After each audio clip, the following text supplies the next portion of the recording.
Bonjour, tu vas bien? Vraiment bien? Aujourd'hui, je voudrais te parler de ta santé mentale et de l'influence de ton alimentation sur tes émotions. Tu ne me connais pas? Je m'appelle Sophie Gironi, je suis coach en nutrition et tu écoutes mon podcast Autour d'un café gras, dans lequel je parle de perte de poids et de bien-être en général et d'alimentation réduite en glucides en particulier. Il y a une époque de ma vie où je me suis très sincèrement demandé si je n'étais pas bipolaire.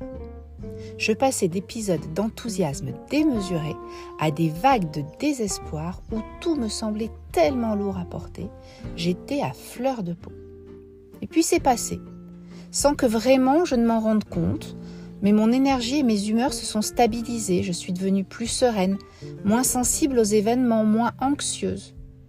Quand je me suis rendu compte de cette force tranquille dont je disposais à présent, j'ai pensé à un moment que c'était la maturité qui m'avait apporté la sérénité. Sauf qu'en y regardant de plus près, je me suis rendu compte que ma santé mentale avait évolué au gré de mon alimentation et que c'était clairement lié. Avant ma réduction des glucides, j'étais sujette à des crises d'anxiété, des insomnies, de l'eczéma, des ruminations fréquentes, des envies de pleurer incontrôlables. Après ma perte de poids spectaculaire entre 2006 et 2008, j'ai gagné en sérénité, mais ça n'était pas encore très stable. Et avec le recul, je sais que c'est parce qu'à l'époque, j'alternais des périodes quasi carnivores avec des périodes d'alimentation encore trop glucidiques pour les vacances, les sorties, les grandes occasions. Aujourd'hui, après 6 ans d'une alimentation réduite en glucides en continu, sans le moindre dessert ni féculent, j'en suis convaincue. Ma santé mentale se porte mieux quand mon cerveau n'est pas saturé de sucre.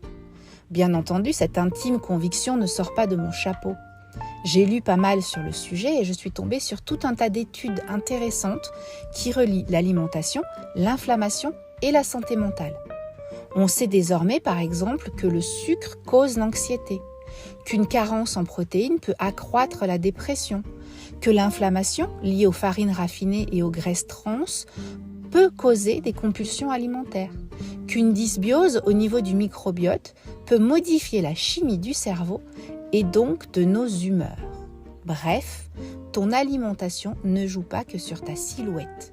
Ta capacité à gérer tes émotions, à prendre des décisions éclairées, à affronter les aléas de la vie se joue aussi dans ton assiette. Tu as tout intérêt à en choisir attentivement le contenu, tu ne crois pas ? Si le sujet t'intéresse, Arte a diffusé un excellent documentaire sur le sujet intitulé « Bien nourrir son cerveau » que tu peux revoir en replay sur leur site. Je te le recommande, il est vraiment passionnant. C'est tout pour aujourd'hui. Si tu veux aller plus loin, tu peux consulter mon site www.lesassiettes.fr.